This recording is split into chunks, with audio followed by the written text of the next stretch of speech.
Halo semuanya, Assalamualaikum warahmatullahi wabarakatuh. Perkenalkan, nama saya Nada Nida Khofia dari kelas 11 IPA 3. Pada video kali ini, saya akan mempresentasikan hasil praktikum korosi terhadap paku yang telah saya praktikkan di rumah selama 5 hari. Tujuan dari penelitian ini adalah mengetahui proses perkaratan paku dengan berbagai perlakuan, mengetahui faktor-faktor apa saja yang menyebabkan paku mengalami korosi, serta mengetahui cara pencegahan korosi pada paku. Kemudian, manfaat dari penelitian ini, yang pertama dapat mengetahui sifat dari berbagai bahan terhadap besi, yang kedua dapat menambah informasi mengenai korosi, dan ketiga dapat melatih siswa agar terampil dalam melakukan kegiatan praktikum. Selanjutnya ada landasan teori. Korosi adalah rusaknya benda-benda logam akibat pengaruh lingkungan. Proses korosi dapat dijelaskan secara elektrokimia, misalnya pada proses perkaratan besi yang membentuk oksida besi. Reaksi kimia yang terjadi termasuk proses elektrokimia, di mana terjadi reaksi oksidasi logam membentuk senyawa-senyawa oksida logam ataupun sulfida logam. Faktor yang dapat menyebabkan korosi yaitu faktor pH, faktor temperatur, faktor gas larut, dan padatan terlarut. Untuk alat dan bahan, siapkan 6 buah jarum pentul, 6 buah gelas plastik, serta lembaran plastik dan karet. Siapkan air biasa, air panas, cuka, larutan garam, dan minyak goreng, serta siapkan amplas.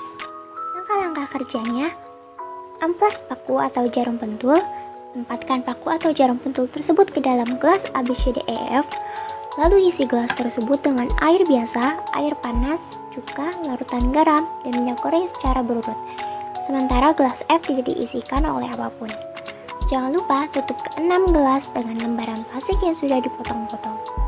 Kemudian ikat dengan karet agar plastik tersebut rapat.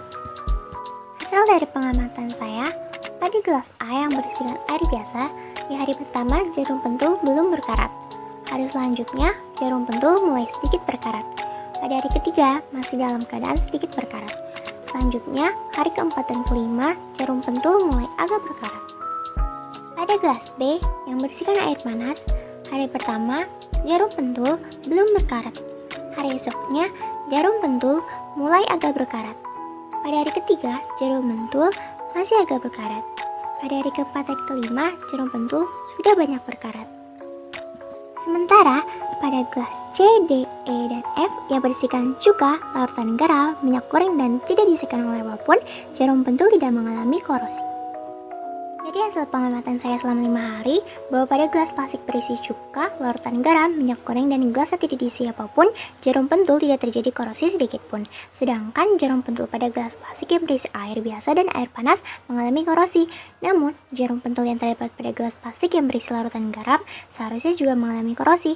Kesalahan yang terdapat di praktikum saya kemungkinan disebabkan oleh kurang lamanya pada tahap mengamplas terhadap pentul tersebut.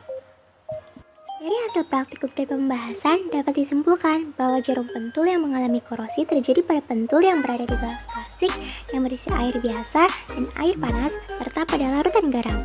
Jarum pentul yang tidak mengalami korosi terjadi pada gelas plastik yang berisi cuka, minyak goreng, dan gelas plastik yang tidak diisi apapun.